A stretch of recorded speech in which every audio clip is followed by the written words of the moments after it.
Bienvenidos, características de la elipse o cónica central. Primero, centro. Se representa con C mayúscula, punto de intersección de los ejes. Observemos la figura. El eje X, el eje Y, el punto de corte de esos ejes está ubicado en este punto. Ese es el centro. El centro, las coordenadas son H, K, donde H es la componente en X y K la componente en Y. 2. Eje mayor, diámetro más largo que pasa por el centro. En este caso lo tenemos en X, pasa por el centro y la distancia de B2 a B1 equivale a 2A, de este punto a este punto. Tercero, eje menor, diámetro más corto que pasa por el centro. En este caso lo tenemos en el eje Y de B1 a B2. Esta distancia es igual a 2 veces B. Cuarto, semi-eje mayor. Si este es el eje mayor, el semieje es la mitad dividido 2, es decir, A. ¿Y esa A qué es? La distancia que hay del vértice al centro. ¿Qué es esta misma distancia del centro al vértice? Es A. Semi-eje menor es la distancia que hay del B1 a B2 es el eje menor, 2B. El semi, la mitad, es decir, dividido 2 sería B. Y esa B equivale a ¿qué? La distancia entre B1 y C es igual a C y B2. Es decir, la distancia entre B y C. Escribámosla así para resumirla. 6. Foco. Son los puntos fijos que se encuentran en el eje mayor. Eje mayor, los puntos fijos F1, F2 y aplicamos la definición de elipse. ¿Qué podemos decir en esa definición? Que la distancia, tracemos estas dos distancias, digamos que este es el punto P, ¿sí?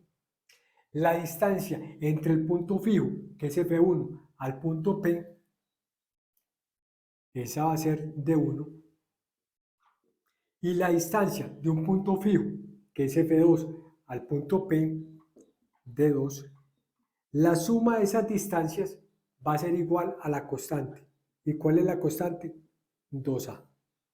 La definición de elipse o cónica central. 7. Longitud focal o distancia focal. Es la distancia que hay entre los focos.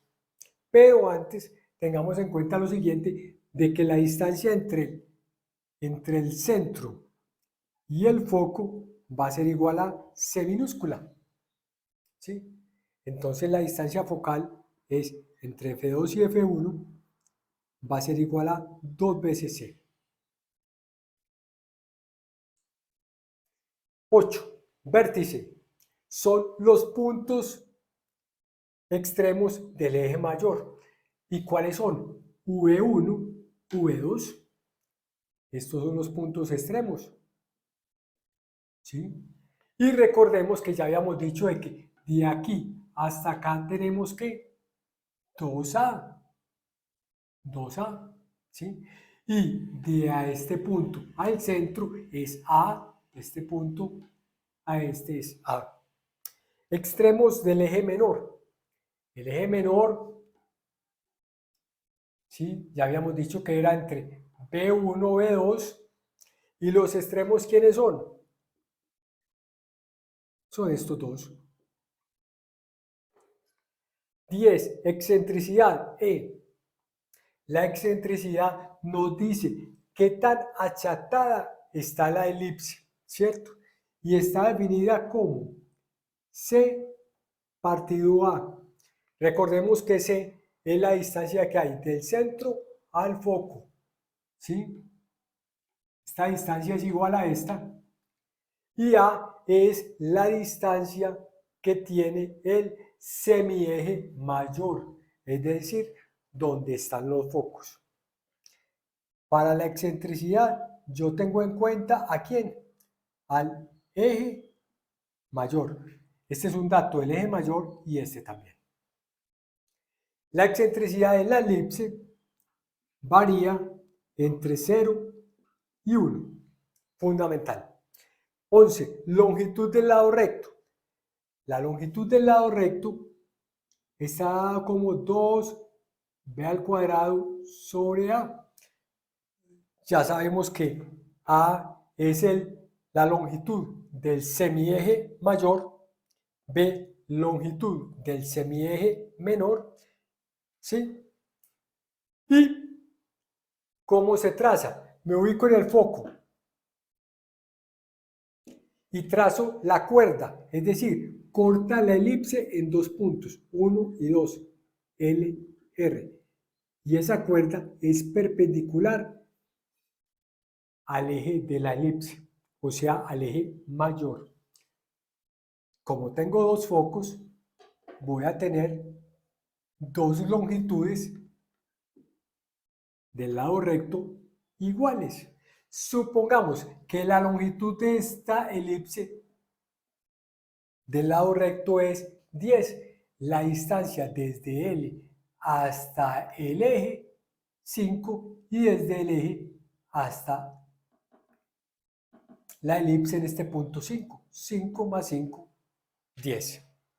El área de la elipse está dada como pi, que es una constante, a por b, siendo a el semieje mayor por el semieje menor multiplicado por la constante pi. Otro dato interesante para tener en cuenta en lupa 2 y lupa 3. El eje mayor y el eje menor, mayor, menor, son perpendiculares, es decir, forman ángulos de 90 grados entre ellos. Espero que te haya quedado claro. Suscríbete, comparte la información. Hasta la próxima.